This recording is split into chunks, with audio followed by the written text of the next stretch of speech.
Chicago now officially. I promised that I would do an explanation about the cannabis bill, which is House Bill 1438, which is the Cannabis Regulation and Tax Act that not only has legalized cannabis, but it has also created a social equity program. There are expungement portions to it, and there's also an R3 portion of it, so we're going to talk about that. Jump straight into House Bill 1438. After January 1st, 2020, you will be legally able to purchase and possess up to 30 grams of cannabis. Anything further than that, you can actually get in trouble. You can face a civil offense, which is $100 up to $200. And if you have a massive portion of cannabis, you can actually even spend up to a year in prison. So I highly do not recommend doing that. Also, driving impaired. The police are getting 8% funding from cannabis revenue, so that means that they will have better technology to determine if you're under the influence. They will have more dogs out to determine if you have cannabis within your vehicle, if it's open. So if you have it in a concealed container and you're smart about it, you should be fine. But I highly do not recommend driving under the influence.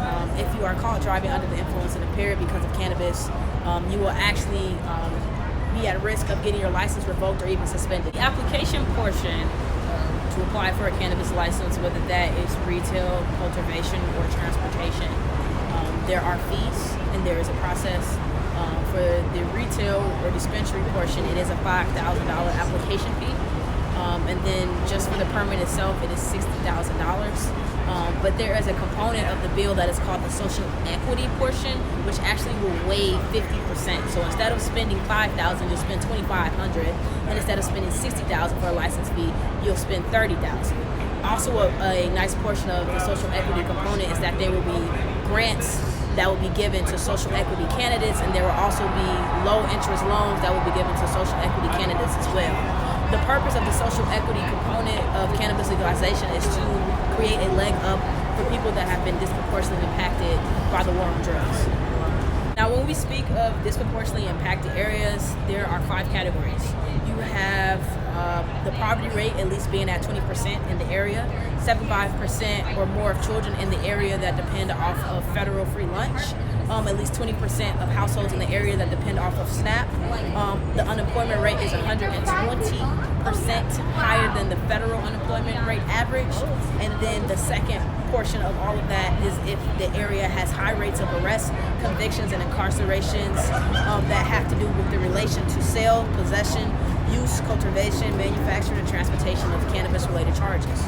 The social equity component of it, 51% of ownership should be given to people that live in the disproportionately impacted area, which are the things that I mentioned previously. Or 51% of ownership has to be someone or a group of people that have been convicted, arrested, or adjudicated for cannabis-related charges. Another qualification that can qualify you as a social equity candidate is if you are a member of an impacted family. So let's say your mother or your father was incarcerated, was arrested, was convicted for cannabis-related offenses, that is eligible for expungement under the act. Again, 30 grams automatically expunged, and up to 500 that can be expunged through a motion to vacate through the circuit court. You will be eligible to qualify as a social equity applicant, along with, if you don't qualify for any of those, if you have a minimum 10 employees and 51% of your employees live in the disproportionately impacted area, you could qualify as a social equity candidate. Or 51% have been arrested, convicted, or charged or adjudicated for cannabis-related offenses that is eligible for expungement under the Act. The expungement portion is to create relief of misdemeanor cannabis violations and Class 4 felonies for possession, production, and delivery of cannabis. To get more specific, Class 4 felonies is minor cannabis offenses, which means typically ranges from 1 to 3 years imprisonment. Misdemeanors that are up to 30 grams of cannabis-related charges, excluding delivering to minors that are under the age of 18, and excluding being associated with violent crimes. So people who are associated with those two will not have the automated expungement, but people that have up to 500 grams of cannabis can actually go to the circuit court to file a motion to vacate and get the expungements, but there are qualifications for the judge to overturn that case, and that can actually be motioned by individuals, state's attorneys, and also a civil aid. My favorite component of House Bill 1438 is actually the R3 program, which is to reinvest restore, and renew, and it directly addresses the impact of economic disinvestment, violence and historical overuse of criminal justice responses, and substantially reduce gun violence and concentrated poverty. A portion of it, of the R3, is actually funded directly from cannabis revenue. So in the bill, 25% of cannabis revenue will actually go to benefit R3, which create a grant portion that targets orgs that have planned activities and implementation agreements that will address economic development, violence prevention services, re-entry services, youth development, and civic legal aid. So for people who don't necessarily qualify as a social equity candidate and they aren't within the means to spend $60,000 on a license permit or $5,000 on an application fee, there is an alternative solution. However, you do not directly get into the cannabis industry, but you still can make money off of it. Local government has the opportunity to opt into allowing public smoke facilities in their local municipal.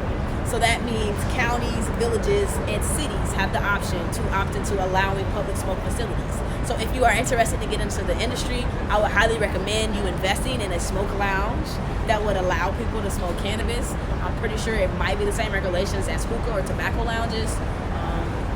Do your research, invest, get into the community, tax people at the door, make your money. Literally probably one of the most easiest ways to get into the industry without directly getting into the industry and still making money off of the industry.